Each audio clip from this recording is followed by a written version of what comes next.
सुप्रभात। Online class में आपका स्वागत।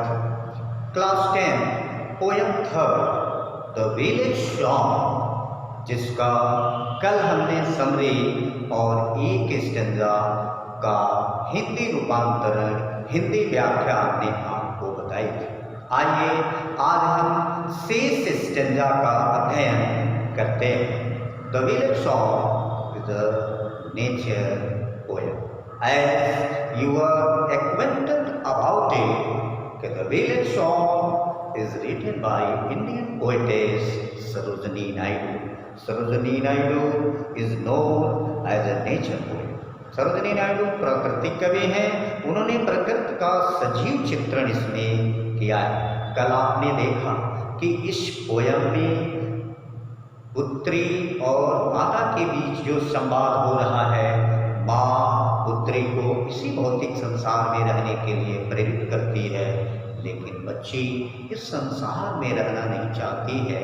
उसको इस संसार की पीड़ा, दुख, शोक पसंद नहीं है और वह प्राकृतिक संसार में जाने के लिए जिद करती है। अब पहले स्टैंजा में आपने माँ के स्टेटमेंट को सुना और आज आप बच्ची क्या कह रही है ये सुनिए। बच्ची कह रही है, mother going to the wild forest I am going, where upon the champa boughs the champa birds are blowing.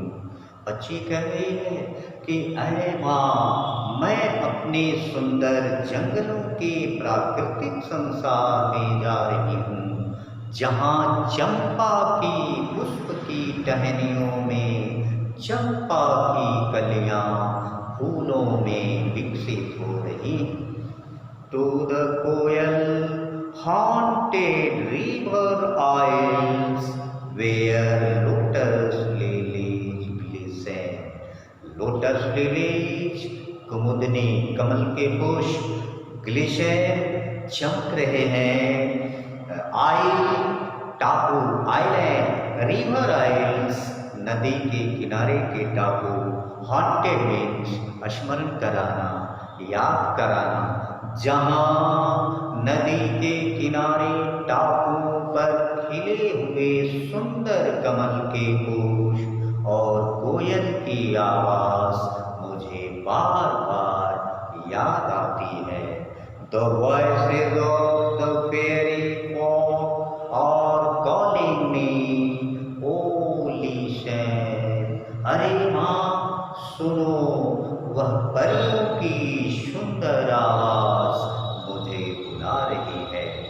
After that, इसके बाद उसकी माँ पुनः बच्ची को समझाती है कि देखो, वह संसार जहाँ तुम जा रही हो वहाँ परियां हैं, परियों की सुंदर गीत हैं, फूल हैं, लेकिन यहाँ कुछ और है। Honey child the world is full of pleasure. ऐ बच्ची, ऐ सुंदर बच्ची, यह मेरा संसार खुशियों से भरा हुआ है।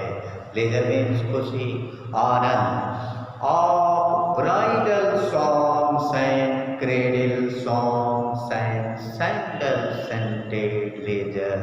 वहाँ तुम्हें केवल पक्षियों की आवाज, पक्षियों की मधुर गीत सुनाई देगी, लेकिन इस संसार में ब्राइडल सॉन्ग्स, शादी के गीत, क्रेडल सॉन्ग्स, बच्चों को पालने में सुलाने के गीत, और तो और चंदन के सुगंधित पुष्प युक्त हवाएं।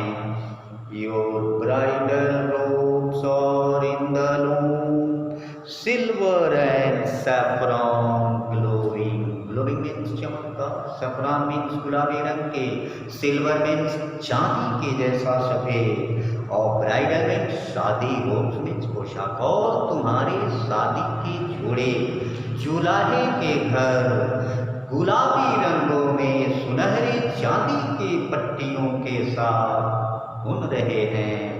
Your bridal cakes are on the hearth. और तुम्हारी शादी की मिठाई पक रही है, बन रही है। किधर आर यू गोइंग? अरे तुम कहाँ जा रही हो? इस पर बच्ची पुनः कहती है कि नहीं माँ, सुनो मेरा प्राकृतिक संसार। The bridal songs and cradle songs have cadence of sorrow. Cadence means लय, sorrow means दुख, मुसीबत। अरे माँ, ये शादी के गीत, ये बचपन में माँ के द्वारा सुनाए जाने वाले बच्चे की गीत, यह तो दुखों की धुन है, दुखों की पुकार है, दुखों की लय है। The laughter of the sun today, the wind of death tomorrow. आज चमकते हुए सूर्य की हंसी, कल मौत का हवा, कल मौत के झटके। For sweeter sound the forest wide notes, where forest streams are falling. अरे माँ, उस जंगल की आवाज की मधुर गीत, जहाँ जंगली झरने की कलकल करने की आवाज। O mother mine I can't stay. नहीं माँ, मेरा प्राकृतिक क्षमता बहुत अच्छा है, मैं ठहर नहीं सकती हूँ।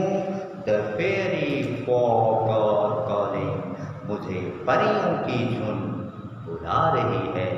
अब आप इस पोयम में देखा कि ये लास्ट स्टेंजा जो हमने आपको पढ़ाया, the bridal songs and cradle songs and cadence of sorrow, the laughter of the sun today, the wind of death tomorrow, far sweeter sound the forest voices, where forest streams are falling. O mother mine I can't stay, the fairy folk are calling.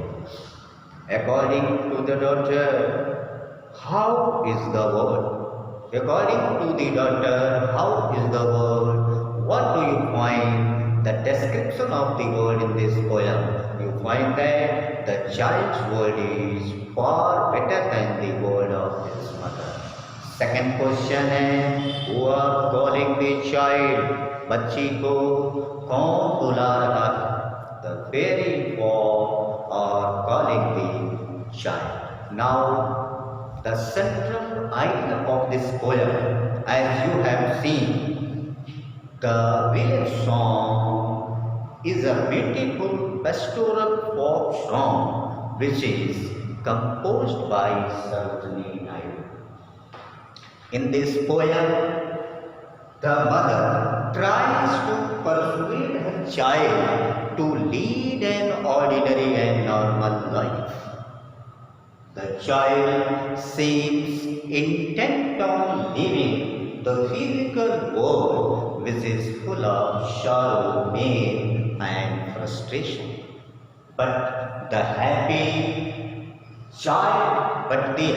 world of nature seems more enchanting to the child, which is full of peace, happiness, beauty of songs of fairies, flowers, poems, and etc. Just try to recite the poem and practice it more and more. Thanks.